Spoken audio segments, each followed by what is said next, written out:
So this example of survival guns, what we want to do is talk about poachers rifles. This was an actual poachers rifle that was confiscated, and I got it from an agency that confiscated it. What I found over the years is a lot of poachers prefer to use 22 Magnums. This is a Remington Model 782 bolt action 22 Magnum. Almost all of them are scope mounted. And the reason they like 22 Magnum is it's versatile yet still quiet. So when you look at a 22 rimfire, if you're shooting 22 long rifles versus a 22 Magnum, the Magnum gives you at least 50 yards more range, and it gives you much better penetration with the full metal jacket, and it helps you with larger animals with a hollow point versus a 22 rimfire. And the noise signature you're going to get from the 22 Magnum is not that much higher than a 22 rifle when you compare it to a high-powered rifle. So the 22 Magnum gives the poacher the advantage that he's not going to make as much noise as if he used a high-powered rifle. Now, in addition, this rifle, it was equipped with a silencer that was homemade, and it was made out of plumbing fittings that you could get in at any Lowe's or Home Depot. And I'll show you a close-up later of how it was attached. Now, unfortunately, we don't have photographs or the actual silencer. That was destroyed when the weapon was confiscated. But we'll take a close look at this because I found with a lot of outdoorsmen, poacher, survival rifles that people used and were later confiscated, a lot of them, they actually would decorate them and customize them. So this one's seen a lot of decoration and stuff. So when we look at the stock here, we can see that the person that had this rifle did a really good job of carving a bear into the stock. This is a relief carving where relief was carved around the bear.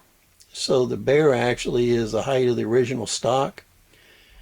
And then when we look further at it, at the cap here, he added a decorative wood to the bottom, and the entire rifle has these holes, kind of like in the pattern the American Indians used during the Indian Wars. As we look down the rifle, this part is kind of normal, but when we get down to the end cap here, he had an inlaid end cap that he added on that extended the forearm a little bit, which was decorative. This is one of the most interesting parts of the rifle. This is where it was modified to accept an improvised silencer. This lowered the noise signature of this weapon down way below what it would have been with a normal 22 mag. So what they did here is took a threaded to 3/8 adapter. They took and worked the muzzle down a little bit with emery cloth, and then they silver brazed on this threaded end cap. The silencer that went on here was built out of common threaded pieces of pipe that you'd find at any Home Depot or Lowe's plumbing department. And that just goes to illustrate that there's a lot of improvised methodology available that people use on both sides of the law to facilitate the situation they have and to gain any advantage they can.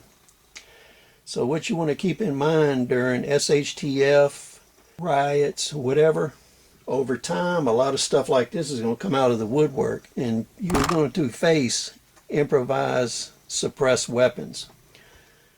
So it doesn't take much effort and knowledge to make an improvised silencer for a 22 rimfire or 22 Magnum that is pretty effective. So you can expect to be seeing a lot of these during any SHTF.